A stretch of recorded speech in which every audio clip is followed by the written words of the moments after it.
I think the WWE Championship match where you have the WWE Universal Champion going up against the WWE Champion at Survivor Series is beyond the point of lit. I think this is one of the best matches that you could possibly do in WWE.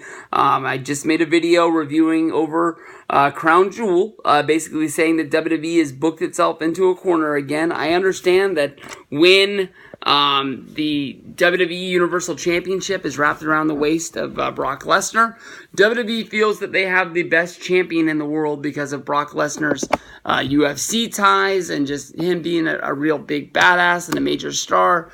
To me, honestly, when Brock Lesnar is champion, it is one of the most boring times in WWE. You have Monday Night Raws where the champion is not there. It makes the show not feel as big. It makes it feel like nothing's really going to happen. You have matches going down, but what do the matches really mean? He watered down Seth Rollins' run with the Money in the Bank briefcase because the fact that you have a briefcase but you never have anybody to cash in on, and he's just gone for months at a time. I understand that with Brock's deal, Brock's more than likely not going to be around for a long time, but he's going to wrestle at Survivor Series in an exhibition match. The championship's not on the line. There is no Money in the Bank in play, so there's no chance of him losing the title. And then after that, what is the plan for Brock Lesnar? If he's going to be going into camp and he's going to be getting ready for a fight in January in UFC to fight Daniel Cormier, is he even going to be able to be there for the Royal Rumble? Is he going to want to take bumps at the Royal Rumble? Is he going to be wanting to have a match? Is he going to be ready enough to have a match at WrestleMania? When is the next time we are going to see our champion? I know that anything really could happen, but when it comes down to Brock Lesnar, I don't really see them having him have a match on Monday Night Raw. And so I think that it's locked in that Brock is going to be the guy at Survivor Series. I don't think there's any way you get the championship off of him.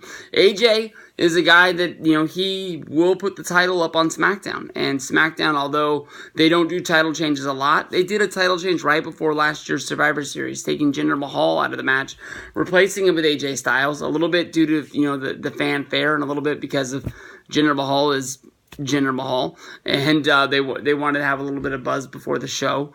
But, that match was really, really good. I can remember watching the Survivor Series last year just like it was yesterday. I do remember that I had to watch it on tape delay because of the fact I had to take my car to the lot because it blew a hose or something like that. So I remember watching the first match of the night and then having to come back and basically recap watching the rest of the show and finishing later after everybody, and just still having that high of just like, man, how good was Brock versus AJ. AJ was able to bring a new style to fighting Brock. We've never really seen anybody take the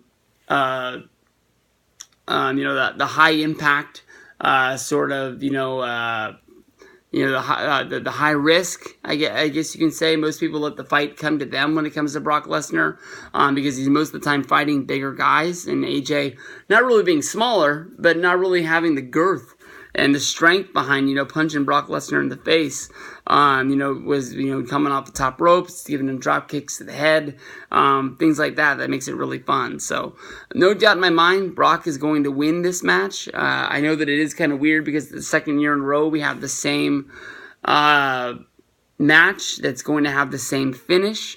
AJ is a great wrestler, but I don't see them having AJ Styles beat Brock Lesnar.